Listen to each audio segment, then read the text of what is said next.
Por favor, chicos, encendemos las cámaras. Vamos a dar inicio a la clase, ¿no? Hola, chicos, muy buenas tardes a todos. Bueno, les doy la muy cordial bienvenida a esta nueva clase de educación a distancia. Hemos venido analizando específicamente lo que es la sociedad del conocimiento y la sociedad de la información, ¿no?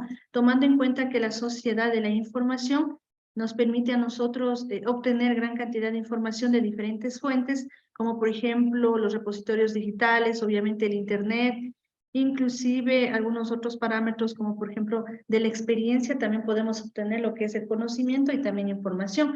Recordemos que esta información obtenida la transformamos, la interpretamos de manera que dé origen a lo que es el conocimiento. Recordemos que este conocimiento debemos poner a disposición de la sociedad para poder resolver un problema o dar una posible solución. ¿Sí? Las tecnologías de información y de comunicación se han convertido en una pieza clave dentro de todos los procesos o campos del conocimiento humano, ni de la salud, la educación, la ingeniería, bueno, o cualquier otro campo, ¿no? Tomando en cuenta esta breve introducción o recordatorio de lo que hemos venido analizando, vamos a continuar, por favor, con el análisis de la temática, ¿no? Recuerde que en la plataforma usted va a encontrar todos los recursos necesarios para llevar su formación académica, ¿no? En esta asignatura.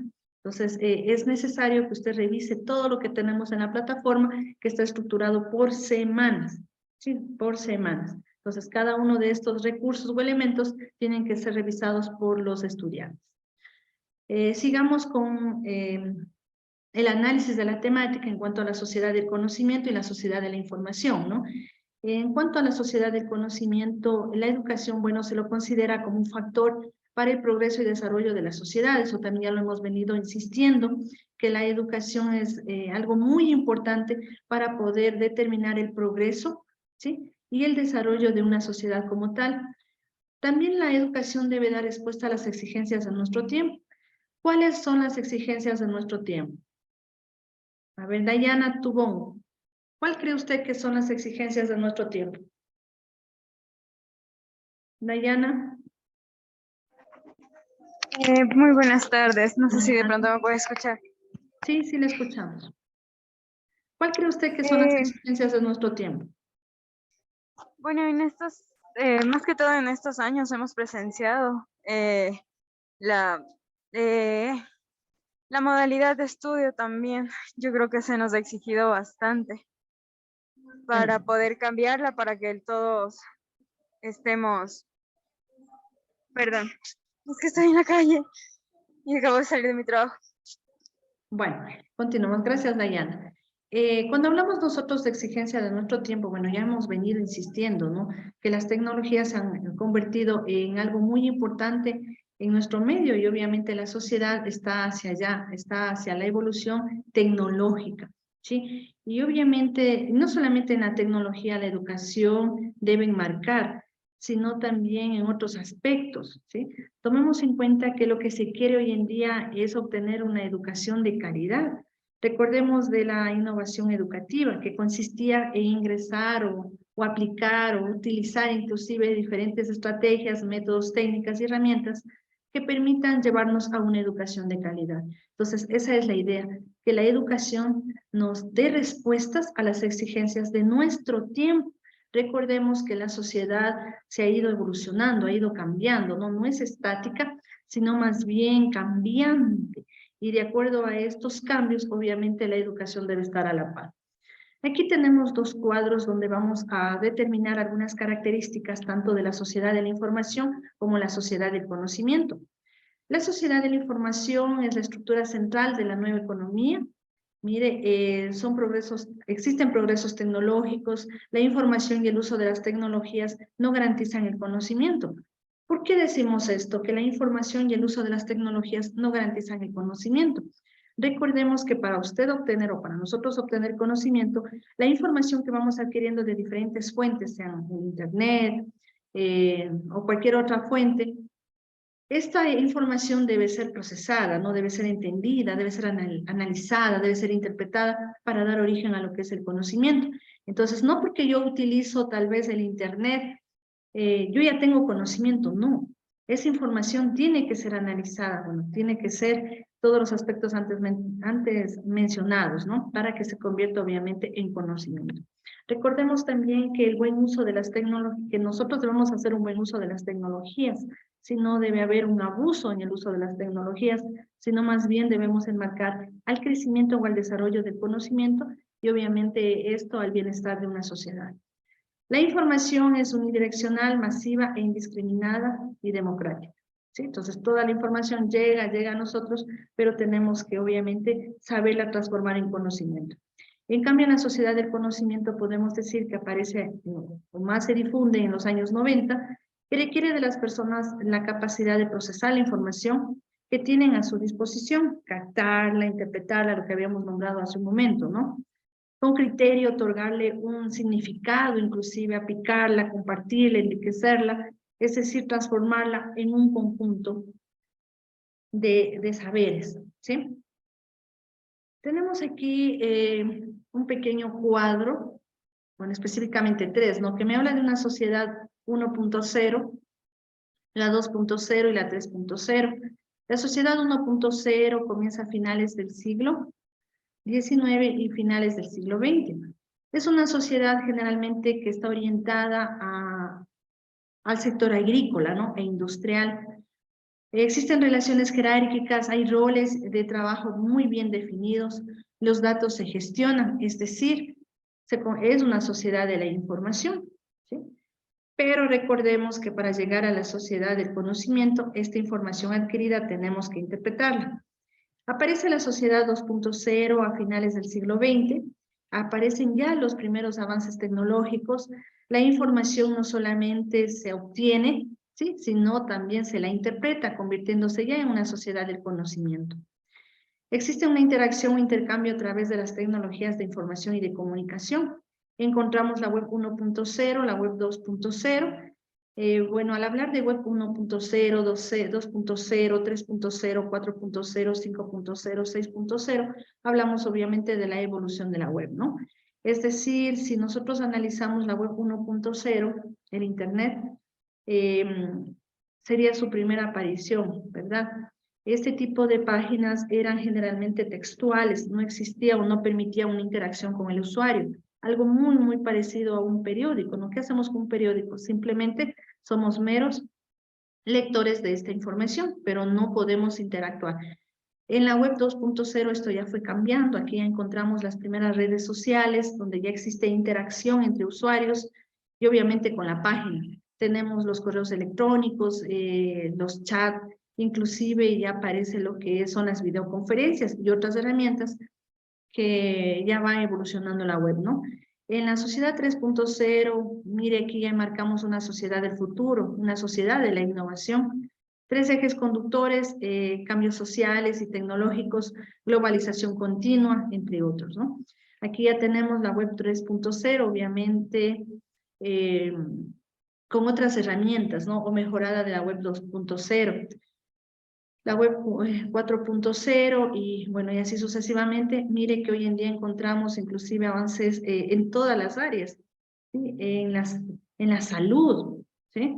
Lo que es inteligencia artificial, bueno, diferentes aplicaciones dentro de la web mismo que nos permiten una mejor interacción con cada una de estas herramientas, ¿no? Mire, hoy en día usted no es necesario acudir físicamente a una entidad financiera para hacer un tipo de transacción, simplemente lo puede hacer a través de la web, ¿sí? A través de esa entidad financiera. Entonces vemos los cambios que se han ido dando. Hemos venido hablando ya de lo que es la sociedad del conocimiento, lo que es la sociedad de la información, que está enmarcado dentro de nuestro convivir diario, ¿no? Del hoy, ¿sí? Y que la educación obviamente debe dar respuesta a todas esas exigencias que se van enmarcando cada día que pasa. Recordemos que, por ejemplo, si hoy tengo un avance tecnológico, el día de mañana aparecerá otro y así sucesivamente, de manera que todos estos cambios son continuos, no son estáticos, no quedan solo en uno, ¿no? Sino siempre van cambiando. Bueno, la UNESCO, mire, hizo unas declaraciones o enmarcó cierta información sobre la sociedad de la información y del conocimiento. Para la UNESCO, el concepto pluralista de sociedades del conocimiento va más allá de la sociedad de la información. ya que apunta a transformaciones sociales, culturales y económicas en apoyo al desarrollo sustentable. Pues tomemos en cuenta que la sociedad de la información lo que quiere, bueno, lo que se desea, ¿no? Es siempre las transformaciones en el ámbito social, económico, político, cultural. Y obviamente la sociedad del conocimiento. Recordemos que la sociedad del conocimiento debe permitir solucionar un problema de la sociedad como tal. Y si yo adquiero conocimiento, este conocimiento lo debo poner en práctica, ¿no? También nos habla del acceso a la información y al conocimiento. Todas las personas, organizaciones y comunidades deberían tener acceso al conocimiento y a la información, eso nos dice la UNESCO. También habla del aprendizaje electrónico, creación de capacidad y la adquisición de conocimientos sobre las tecnologías de información y de comunicación. La ciberciencia, ¿sí? Tener o promover la conexión y el uso, obviamente, del Internet, que sea fiable y de alta velocidad en todas las entidades educativas, de nivel superior, nivel medio, bueno, etcétera, ¿no? De manera que se permita propensar lo que es, obviamente, la construcción del conocimiento como tal. Tenemos también la diversidad de identidad cultural, diversidad lingüística y contenido local. Si yo desarrollo una sociedad de conocimiento o si soy parte de esta sociedad de conocimiento, no debemos dejar a un lado lo que es la diversidad o la identidad cultural, ¿no? Dimensiones éticas de la sociedad de la información. Obviamente, la sociedad de la información debe basarse en valores éticos y no abusar de las tecnologías de información y de comunicación. En algún momento habíamos hablado ya de los famosos delitos informáticos que se ocasionan a través de este medio del Internet, ¿sí? Que eran acciones ilícitas que se cometían a través de estos medios tecnológicos.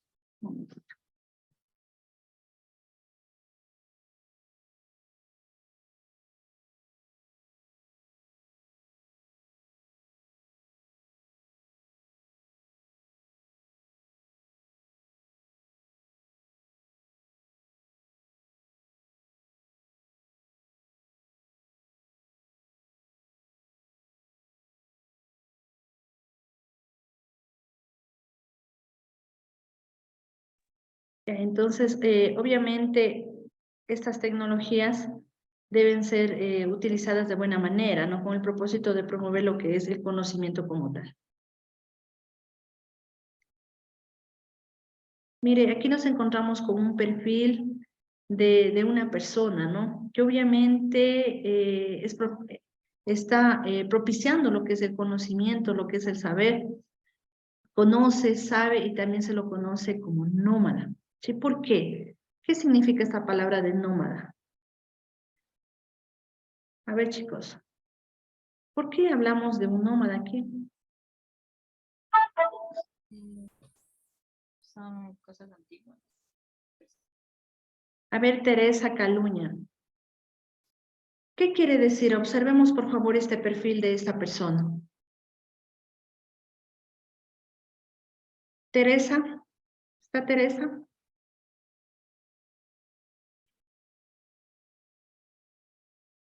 Dayana, por favor. Se refiere a que está en constante cambio, o sea, está evolucionando, se están moviendo siempre para seguir adquiriendo conocimiento. Eso, perfecto, ¿no? También habíamos comentado, bueno, habíamos topado esta temática de que ahora en la actualidad, nosotros podemos discutir una verdad, ¿no? No siempre va a ser 100% verdad algo, entonces tenemos la posibilidad de poder discutirlo. Obviamente con nuestra investigación, con nuestra autoformación, recordemos que nosotros somos creadores o desarrolladores de nuestro propio conocimiento y aprendizaje. Entonces, la idea de este perfil de esta persona es que él siempre busca el conocimiento, siempre busca la información.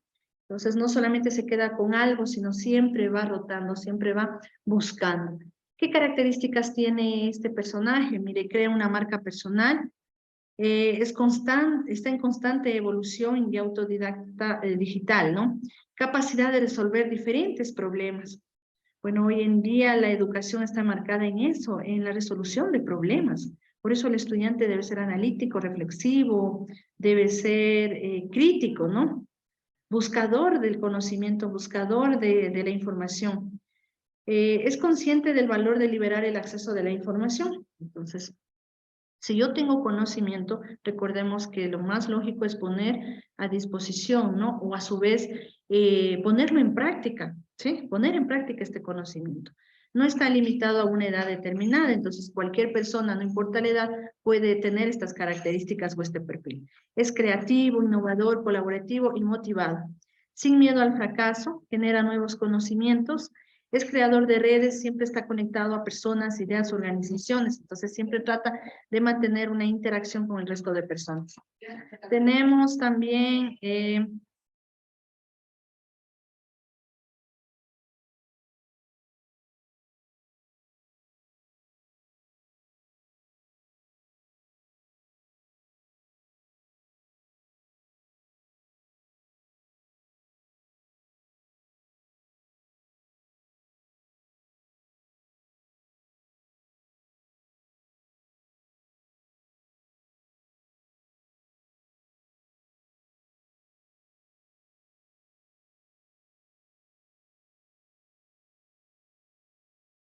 entonces esta persona obviamente tiene que tener estas características. Podemos encontrar también, miren, en esta sociedad el aprender. ¿Aprender a qué? A conocer, a hacer, educarse, ¿no? Pasión por el saber, pasión por ayudar, a aprender. Mire lo importante. Podemos observar en esta presentación una mente científica y artística, una mente ética y una mente personal.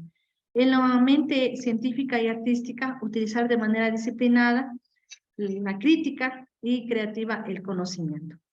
En la mente ética, vivir y convivir en grupos humanos complejos y heterogéneos, ¿no? Es decir, fomentar una, una armonía, ¿sí?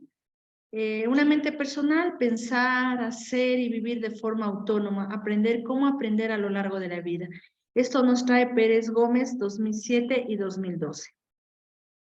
Aquí podemos observar algunas competencias del siglo XXI.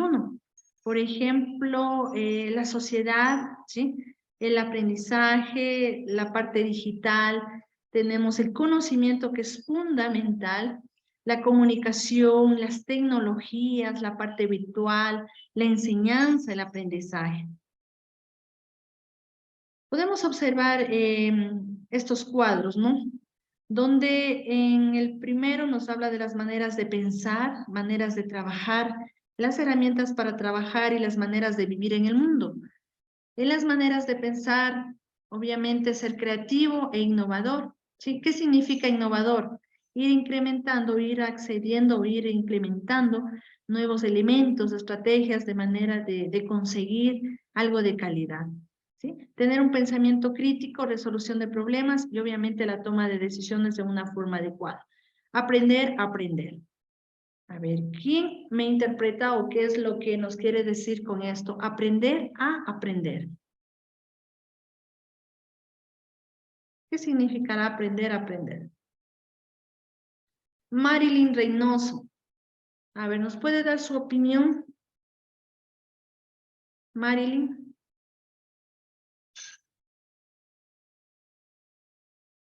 Marilyn. ¿Me escucha?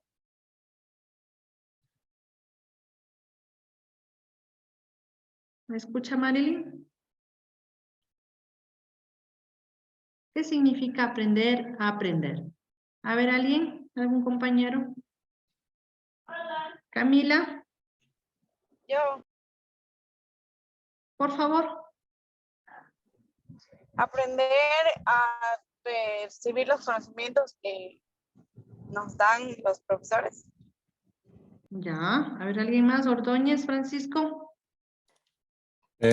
Aprender a aprender es aquello que implica desarrollar aspectos tanto cognitivos como emocionales.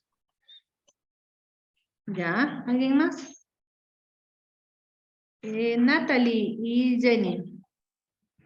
Que adquiere y desarrolla habilidades, conocimientos, conductas y valores. Ya, muy bien, ¿verdad? Bueno, Jenny. Dije, aprender de forma crítica, de forma analítica, o sea, saber lo que estás aprendiendo para después impartir también ese conocimiento. Muy bien, ¿no? Dayana.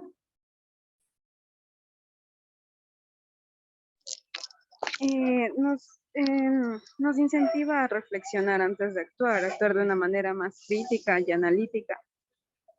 Ya. Bueno, obviamente marcados en el proceso de aprendizaje, ¿sí? Tenemos también las maneras de trabajar. Lo que va a ser un factor importante es la comunicación. Si no hay comunicación, obviamente es muy difícil trabajar en grupos de trabajo, ¿no? O en equipos de trabajo. Entonces, también tenemos la colaboración. Tomemos en cuenta que un trabajo en equipo consiste en que todos los participantes de este grupo aporten con sus ideas, aporten con sus conocimientos, aporten con sus experiencias inclusive, de manera de llegar a cumplir un objetivo en común, ¿sí? Herramientas para trabajar existen entre muchas herramientas, nos vamos a marcar específicamente en las herramientas digitales. Sí, entonces, apropiación de las tecnologías digitales, capacidad para explorar, crear, comunicarse, producir utilizando las tecnologías como herramientas, ¿no? Manejo de la información, saber o tener la capacidad para poder seleccionar la información correcta. Recordemos que en Internet existe gran cantidad de información, una información que es verdadera, pero también podemos encontrarnos con información falsa. Entonces, debemos tener esa capacidad para poder seleccionar la información más adecuada. Maneras de vivir en el mundo, vida y carrera, ciudadanía, bueno, en forma local o global, etcétera, ¿no? Nos encontramos con las competencias digitales. Mire, podemos resumirlas de la siguiente manera: competencias de gestión de la información, comunicación digital, trabajo en red, aprendizaje continuo, conocimiento digital, orientación al cliente, liderazgo en red, visión estratégica. Son algunas de las competencias que se debe asumir hoy en día. Si hablamos de gestión de la información, también ya lo habíamos dicho, buscar, obtener, evaluar esta información, organizar, compartir información con otros. Tenemos la comunicación digital, se comunica, se relaciona y colabora de forma eficiente con herramientas y en entornos digitales. Trabajo en red, trabaja, colabora y coopera en entornos digitales, como por ejemplo las redes sociales. Aprendizaje continuo, gestiona su aprendizaje de manera autónoma, conoce y utiliza recursos digitales, mantiene y participa de comunidades de aprendizaje. Se desenvuelve profesional y personalmente en la economía digital. También hablamos que entiende, comprende, sabe, interactúa y satisface las necesidades de los nuevos clientes en contextos digitales. Mire, si nosotros nos ponemos, ¿no?, a analizar. Inclusive hoy en día a través de la red en línea se puede realizar compras, se puede realizar ventas de diferentes productos, gestionando lo que son mercados digitales. Tenemos también el liderazgo en red, dirige y coordina equipos de trabajo distribuidos en red y en entornos digitales. Visión estratégica, comprende el fenómeno digital y lo incorpora en la orientación estratégica en los proyectos de su organización. Gestión de la información, bueno, ya lo habíamos dicho, ¿no? Que busca, obtiene y evalúa de mejor manera toda esta información. Aquí podemos observar Internet en un minuto, ¿sí? A ver, en esta imagen, ¿con qué aplicaciones usted se familiariza? ¿Con todas? ¿Con una? ¿Con dos? Ahora observemos.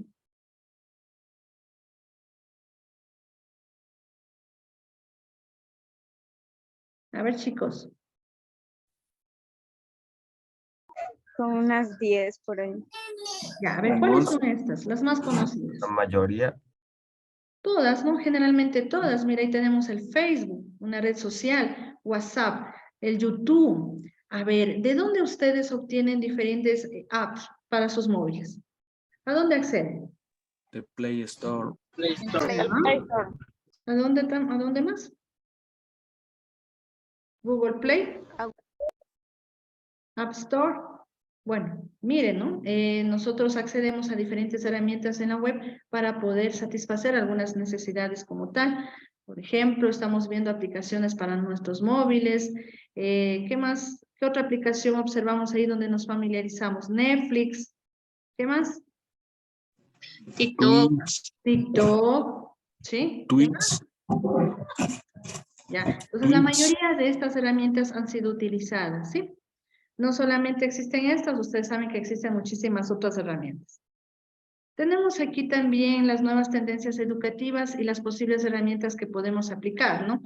Bueno, hablando de herramientas educativas, obviamente no son las únicas, existen muchísimas herramientas aplicadas a la educación, pero vamos a dar el nombre de algunas de ellas. En cuanto a las nuevas tendencias educativas, tenemos el aprendizaje basado en problemas, es decir, la resolución de casos puede ser. Tenemos el aprendizaje por proyectos, tenemos entornos personales de aprendizaje, los MOOC, el Mobile Learning, que significa educación a través de móviles, donde tenemos muchas apps dedicadas exclusivamente a lo que son, o son compatibles, ¿no? Con móviles como tal, y obviamente orientadas a la educación. Aquí están los MOOC, que les había dicho que son plataformas educativas muy utilizadas en los centros educativos a nivel superior o medio, donde estas plataformas específicas, donde existe un tutor, ¿no? O un profesor, donde va colocando cada uno de los recursos de acuerdo a las temáticas que se va analizando, y el estudiante, de acuerdo a la disponibilidad de tiempo, entonces lo va revisando, lo va analizando, mire, provocando, fomentando lo que es el autoaprendizaje. Como herramientas educativas podemos mencionar entre algunas de ellas los blogs. Mire, creo que la mayor parte de nosotros hemos utilizado lo que es un blog, hemos ingresado a la web y hemos encontrado un blog, ¿no? Sobre temáticas determinadas. ¿Qué es un blog? Simplemente es un espacio en la web donde se coloca información de acuerdo a un tema determinado. Los usuarios o las personas que acceden a este blog también pueden emitir ciertos comentarios. El Evernote es muy parecido como al blog de notas o a una agenda electrónica. Generalmente, bueno, no general está, ¿no? Está en la nube, es una herramienta exclusiva de la nube y obviamente gratuita. Tenemos Google Maps también, que son utilizadas dentro del proceso educativo. Google Doc, ¿quién ha utilizado Google Doc? Google Doc. A ver, chicos. Yo le hice ¿Ya? ¿Dónde se encuentra Google Doc? en el internet. Ya, pero O sea, ¿cómo accedo yo a Google Doc? pues nomás lo busca y ya. Google Doc. Sí, Bueno, entramos a Google, luego a Gmail, ¿sí? Accedemos a Gmail y entramos a esta herramienta, ¿no? Doc, ¿sí? Es parte de Google Drive. Entonces, este tipo de herramienta es un procesador de texto en línea, ¿sí? Y pertenece al grupo de las herramientas en la nube. Mapas mentales, mire, en la web hay muchísimas herramientas o aplicaciones gratuitas inclusive para poder realizar mapas mentales, lluvia de ideas, organigramas, diagramas de flujo, entre otros. ¿Sí? ¿Qué permite un mapa mental? Permite resumir, ¿no es cierto? Información, donde nosotros colocamos, puede ser las ideas principales, bueno, tal vez para poder realizar un resumen, etc. Bueno, por nombrarles una herramienta, Miro. Miro es una herramienta en línea y de carácter colaborativa. ¿Qué significa colaborativa? Que varios usuarios pueden acceder al mismo tiempo a modificar ese documento, ¿no? En este caso, a la creación de este mapa mental. Entonces, Miro es una herramienta también en línea, en la nube, que me permite hacer este trabajo. Pizarras digitales, la WebQuest, que es muy utilizada dentro de la educación, los wikis y el YouTube, que también se ha transformado en una herramienta muy utilizada, ¿sí? Muy utilizada, donde encontramos gran cantidad de videos de carácter educativo, ¿no? Y de diferentes temáticas. Entonces, algunas de las herramientas que hemos nombrado son aplicadas a la educación. No son las únicas, no son las únicas, existen gran cantidad de herramientas que pueden ser aplicadas en el ámbito educativo. Bueno, posteriormente ya realizaremos algunas tareas donde aplicaremos ya herramientas, ¿no? Herramientas tecnológicas, bueno, herramientas en línea para poder realizar diferentes tipos de trabajos. Uno de estos, o una de estas herramientas con la que vamos a trabajar es Miro. Podemos también ya llegar a lo que son conclusiones, o ya tenemos ya una idea clara de lo que es la sociedad del conocimiento y la sociedad de la información. Tomando en cuenta que la sociedad de conocimiento se construye, ¿sí? A partir de la obtención de información, ¿no? Donde esta información fue procesada, transformada e interpretada, ¿sí? Las habilidades digitales son esenciales para acceder a una amplia gama de oportunidades en el siglo XXII. Las instituciones educativas de nivel superior que implementan estrategias de habilidades digitales de amplio alcance consiguen que sus estudiantes tengan las habilidades necesarias para que puedan encontrar empleo con mayor facilidad. Recordemos que debemos ser competitivos, ¿sí? En esta sociedad que está evolucionada tecnológicamente. Sigamos ya con lo que es la educación a distancia. Espero que ya hayan analizado algunos recursos, algunos elementos que están disponibles en la plataforma virtual, ¿sí? Recuerde que tiene que ir analizando, tiene que ir descargándose inclusive algunos recursos que se encuentran ahí para que le ayuden dentro de la formación, ¿no? Educativa en esta asignatura.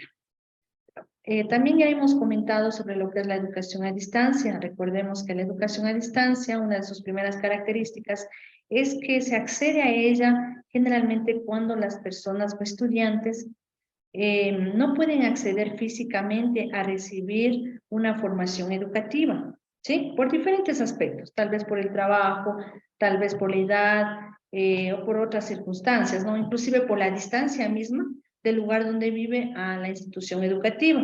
Entonces, las instituciones educativas, bueno, hablando de a nivel superior, han optado por esta modalidad de educación a distancia, donde se aplica o se utiliza diferentes estrategias, métodos, herramientas para poder llevar este proceso, ¿sí? Siendo una de estas herramientas las tecnologías de información y de comunicación, donde se puede utilizar plataformas educativas, herramientas en línea, inclusive pues se puede utilizar videoconferencias, bueno, diferentes herramientas, ¿no?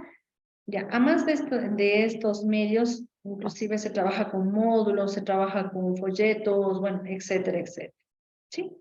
Lo importante es que se pueda acceder a esta información y obviamente a esta formación educativa por cualquier medio o herramienta o estrategia que se implemente. Pero podemos decir que la educación a distancia ya tuvo sus inicios, ¿no? Ya tuvo sus orígenes, no es que recién aparece esto de educación a distancia. Obviamente en épocas anteriores se aplicaba ya este proceso o este concepto de educación a distancia, pero no se lo conocía como lo conocemos hoy en día. Mire, aquí tenemos algunos antecedentes que nos puede ayudar a entender o a identificar cuál fue el origen de la educación a distancia.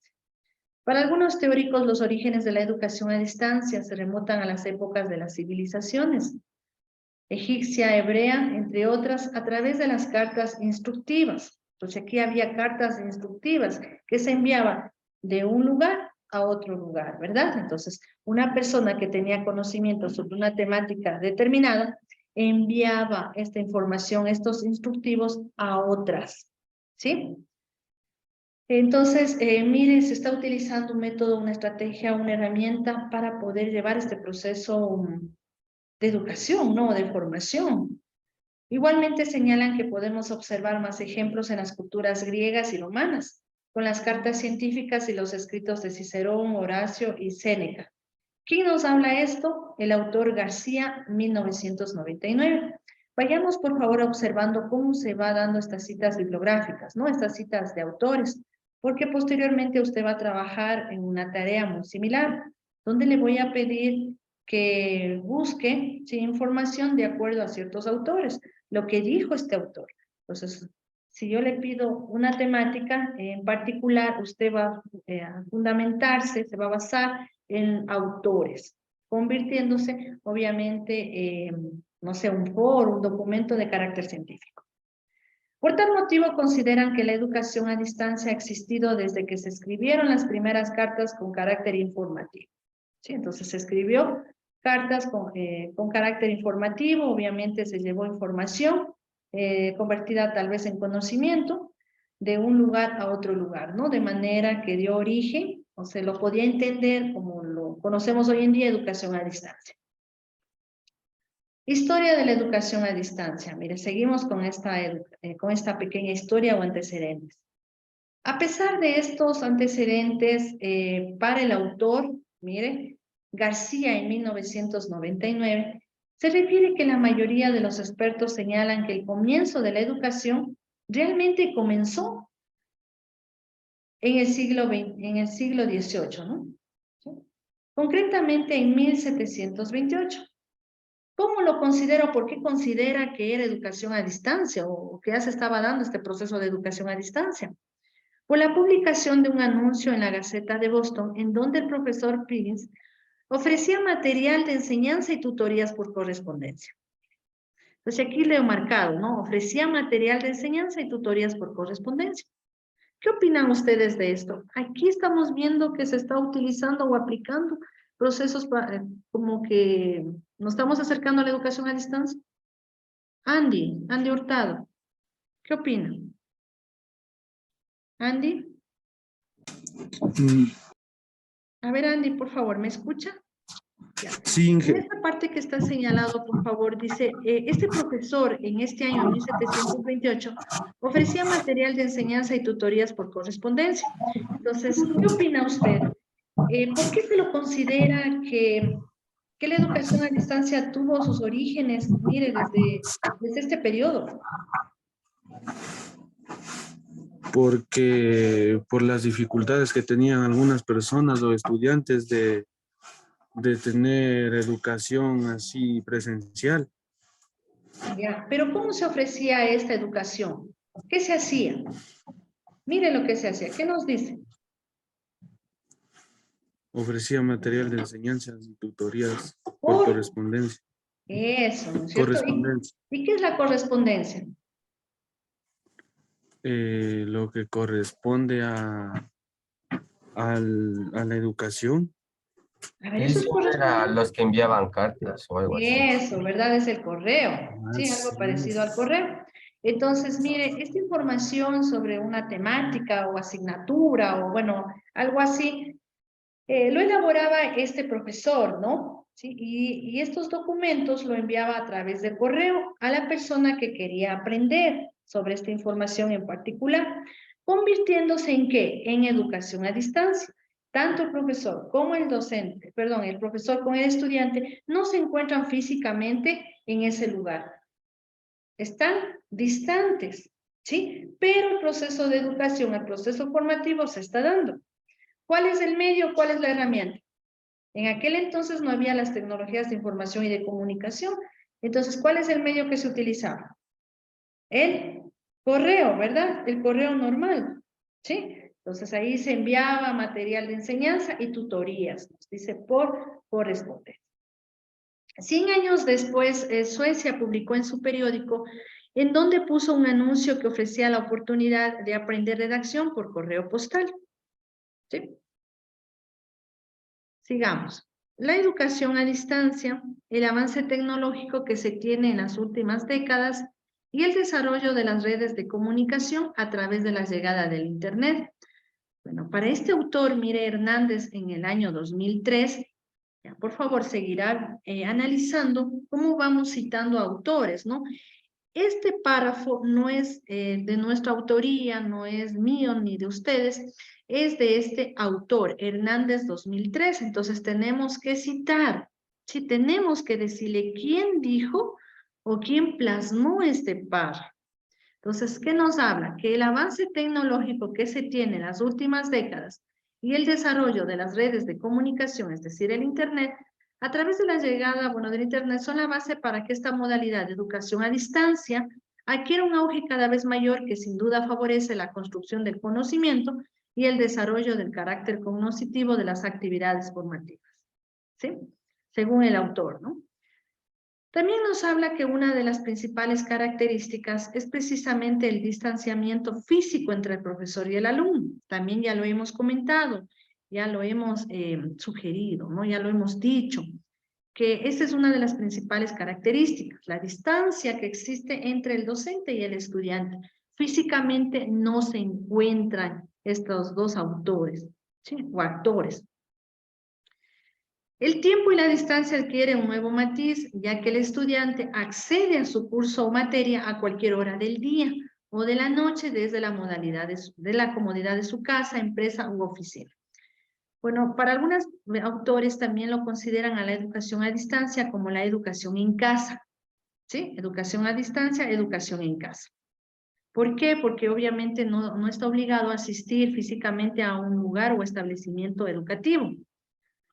Entonces, y también otra de las características es que tal vez por su trabajo, por cualquier otra situación, el estudiante no está sometido a un horario, más bien el estudiante coloca su horario de acuerdo a la disponibilidad que lo tiene, ¿no?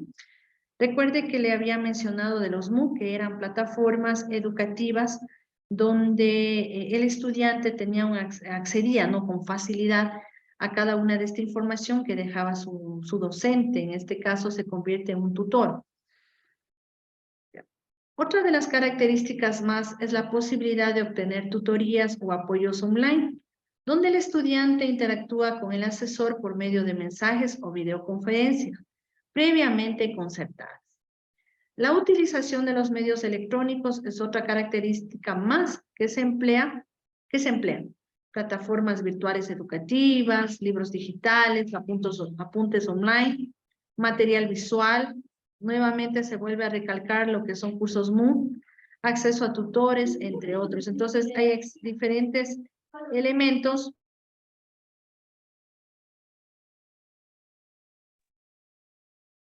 diferentes recursos que se puede acceder para llevar este proceso de educación a distancia.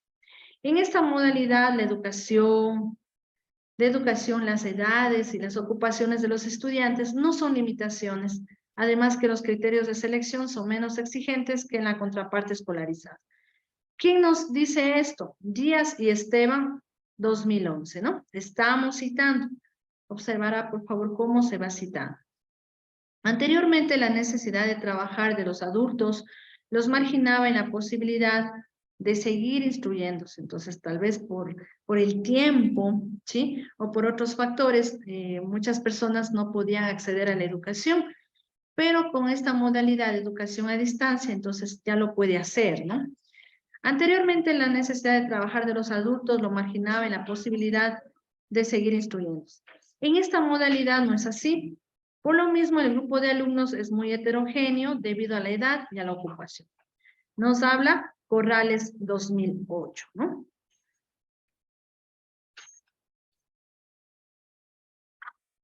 En la educación a distancia, permite a los estudiantes ingresar de forma más fácil a cursos o materias en los cuales habría un cupo limitado si se tratase de un curso presencial.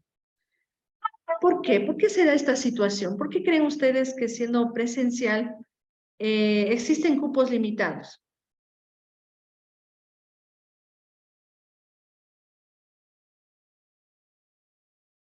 ¿Habrá alguna idea? ¿Alguna circunstancia? A ver. Camila, ¿qué piensa usted? ¿Me escucha, Camila?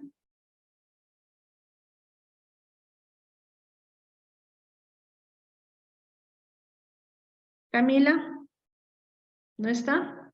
Ya tomemos en cuenta, por favor, que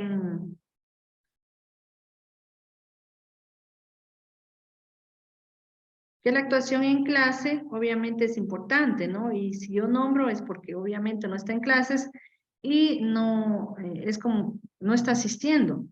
Entonces, obviamente se quedará con falta. Joel. Joel. Dígame. Hola, Joel. Buenas tardes. Hola, Lisa.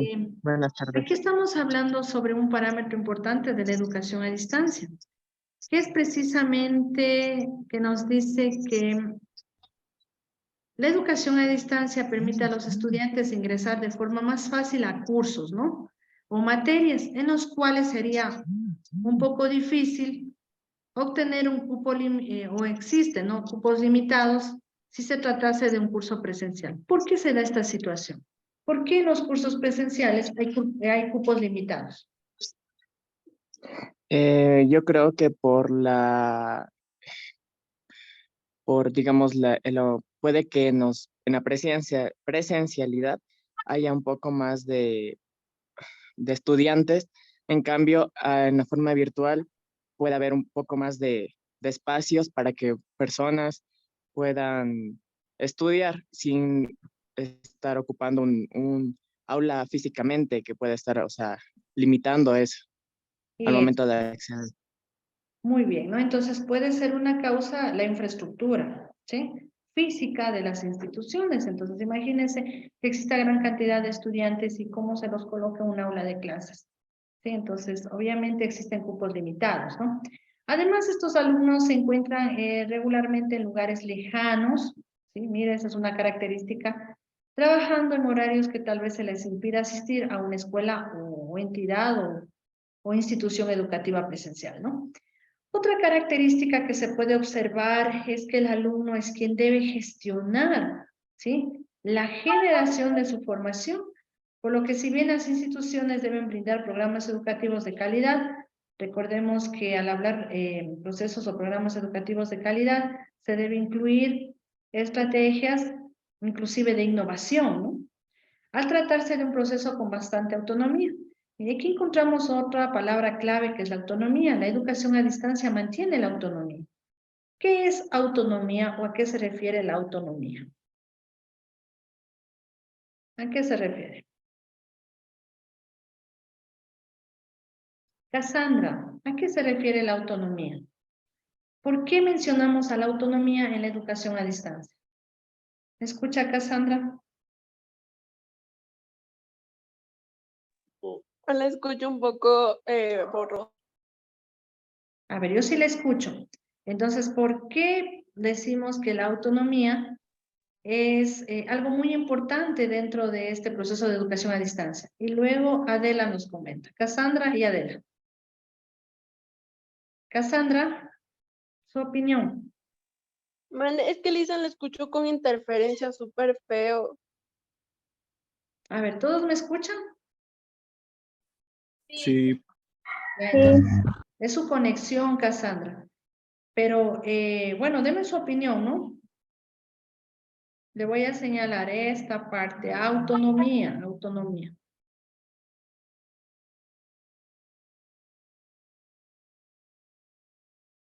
Cassandra. Para el autoaprendizaje de los estudiantes, perdón, Ya. si me escucha. Ya, bueno, estaría vinculado con lo que es autoaprendizaje. La compañera que quería intervenir, por favor. Yo pienso que la autonomía es muy importante en la educación a distancia porque está hablando de criterios de cada uno de nosotros, de lo que vamos, de lo que va quedando en nosotros, cada cosa que vamos aprendiendo. Pienso que es eso. Bueno, muchas gracias. ¿Alguien más? A ver, Dayana. Buenas tardes. Yo pienso que la autonomía es importante, ya que en esto deriva de cuánto vamos a aprender mucho más de lo que nos da el docente, porque esto se refiere a el control que tenemos nosotros sobre nuestro propio aprendizaje. Ya, muy bien, ¿no? Bueno, no sé si ustedes recuerdan cuando analizábamos el sílabo. Había dos componentes importantes de aprendizaje, ¿no? Que era el aprendizaje en contacto con el docente y el aprendizaje autónomo. Entonces, cuando hablamos del aprendizaje en contacto con el docente, es precisamente lo que estamos haciendo en este momento, donde tanto el docente como el estudiante se encuentran en clases en tiempo real, ¿no? Y se puede realizar obviamente cualquier actividad donde el docente está vigilante de las actividades del estudiante. Pero cuando hablamos del aprendizaje autónomo, su nombre lo indica, ¿sí? Que el estudiante, en base a la información, en base a los recursos dados por el docente, podrá construir su propio conocimiento a través de tareas, de talleres, de, no sé, de ensayos, de foros, bueno, de diferentes recursos. Entonces, es algo que realiza por sí solo el estudiante, obviamente enmarcado en el proceso educativo, ¿no? Entonces, esto de la autonomía se lo puede considerar como un factor importantísimo dentro de la educación a distancia. Recordemos que por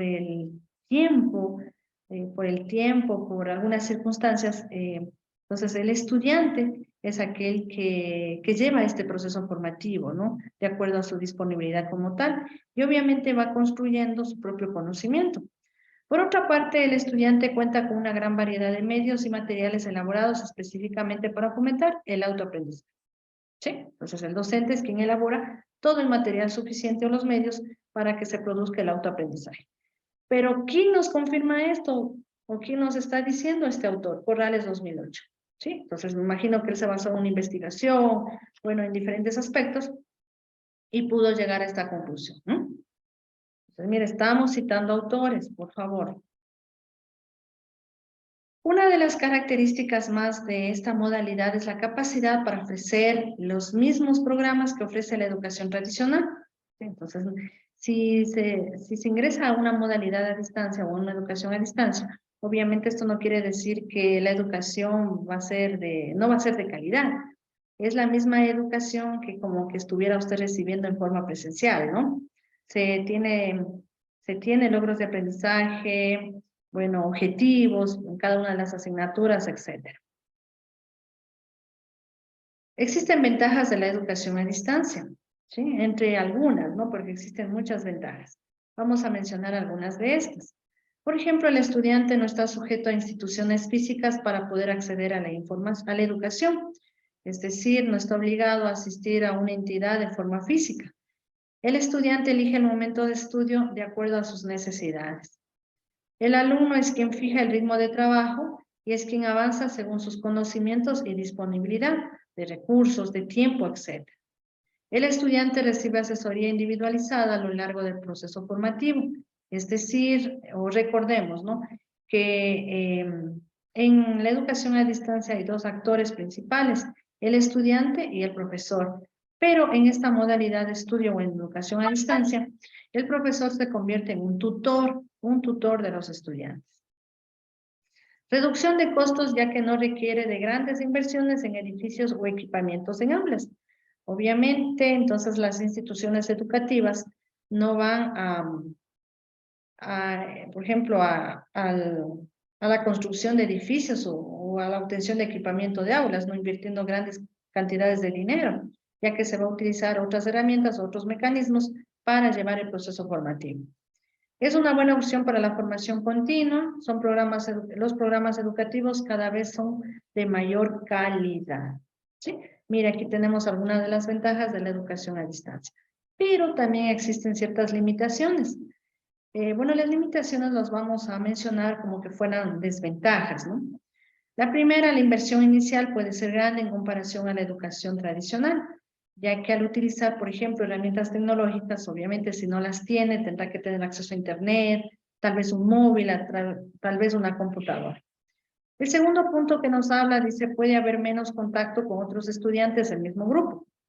¿A qué se refiere este punto? Puede haber menos contacto con otros estudiantes del mismo grupo. ¿Y por qué lo tomamos como una limitación?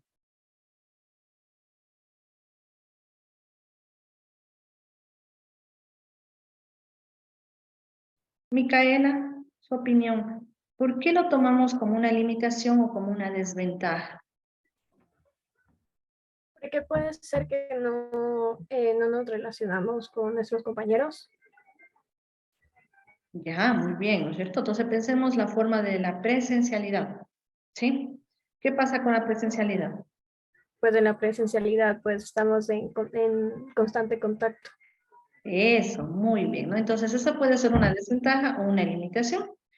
También tenemos otra que nos habla, la tecnología necesaria para el proceso educativo puede ser inaccesible por su costo, entonces muy parecido al primero, ¿no? Tal vez el internet, un computador o cualquier otro medio que sea necesario para llevar este proceso educativo. Problemas a la hora de acceder a los recursos disponibles, muchas veces falla el internet, falla la electricidad o hay saturación de los ordenadores. También se lo puede considerar como una limitación. Otro presenta problemas de acceso a la información para las personas que no se encuentren familiarizados con la informática. Recordemos que hoy en día existe, ¿no? O se lo menciona al analfabeto tecnológico, que son personas que no utilizan o que no saben utilizar lo que es las tecnologías, ¿sí? O tienen pocos conocimientos o o realmente no tienen esas competencias digitales. Entonces, también puede ser una limitación en la educación a distancia. Presenta problemas de acceso a la información. Bueno, ya hemos hablado de esto. Algunos programas educativos no son adaptados a la modalidad de distancia, por lo que presentan problemas para llevar a cabo todas estas actividades. No todos los docentes se encuentran capacitados para impartir cursos en modalidad a distancia. Además, también puede ocasionar resistencia, ¿no?, en algunas personas. ¿Qué es lo que pasó durante la emergencia sanitaria? Entonces, no solamente los estudiantes estaban obligados a recibir su formación académica a través de medios tecnológicos, sino también inclusive existía el teletrabajo, ¿no? Entonces, todos estaban obligados a utilizar los medios tecnológicos para sus actividades. Entonces, se presentó muchísimos problemas. Uno, el desconocimiento en la utilización de herramientas. Otro, inclusive, esta resistencia de la utilización de herramientas. Entonces, todos estos puntos que hemos mencionado se lo puede considerar como desventajas o a su vez limitaciones de la educación a distancia. Pero si lo comparamos con las ventajas, obviamente nos quedamos con las ventajas, ¿no?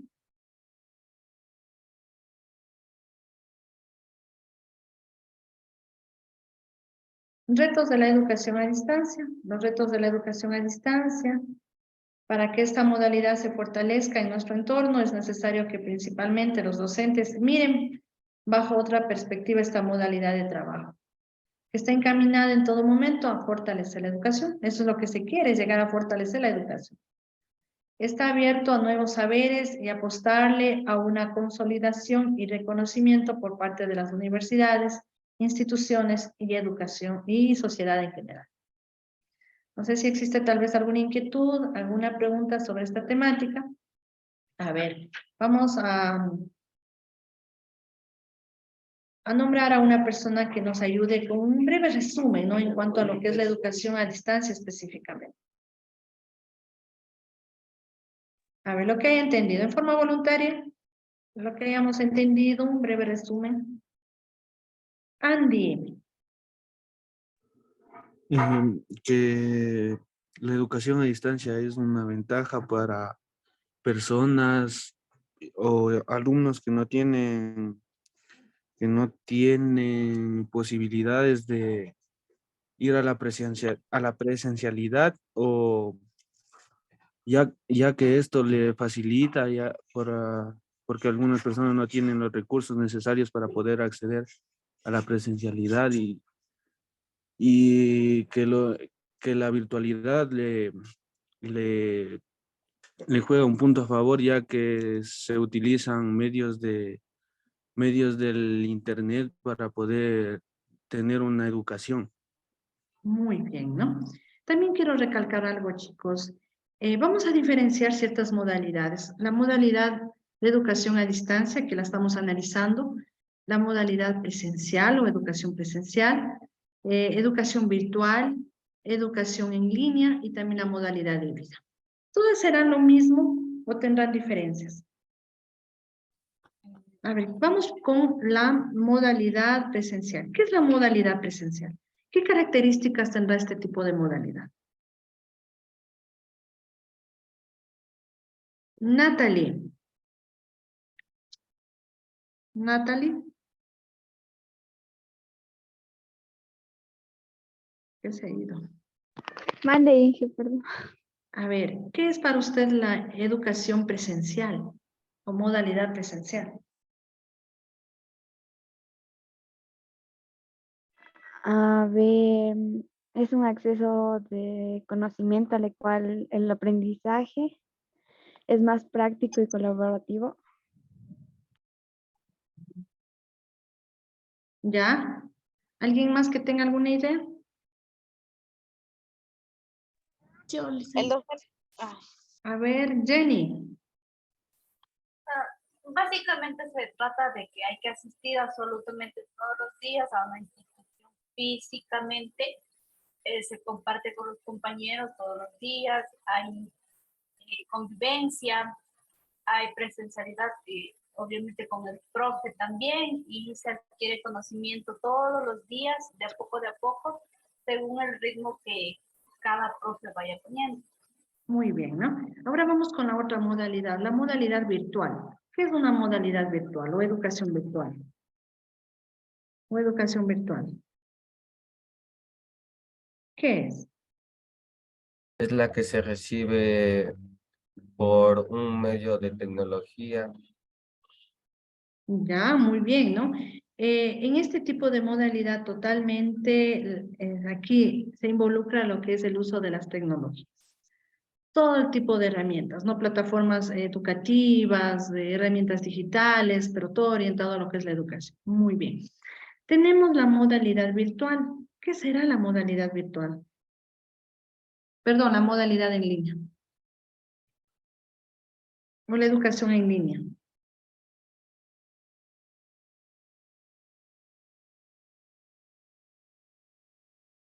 A ver, ¿qué será educación en línea?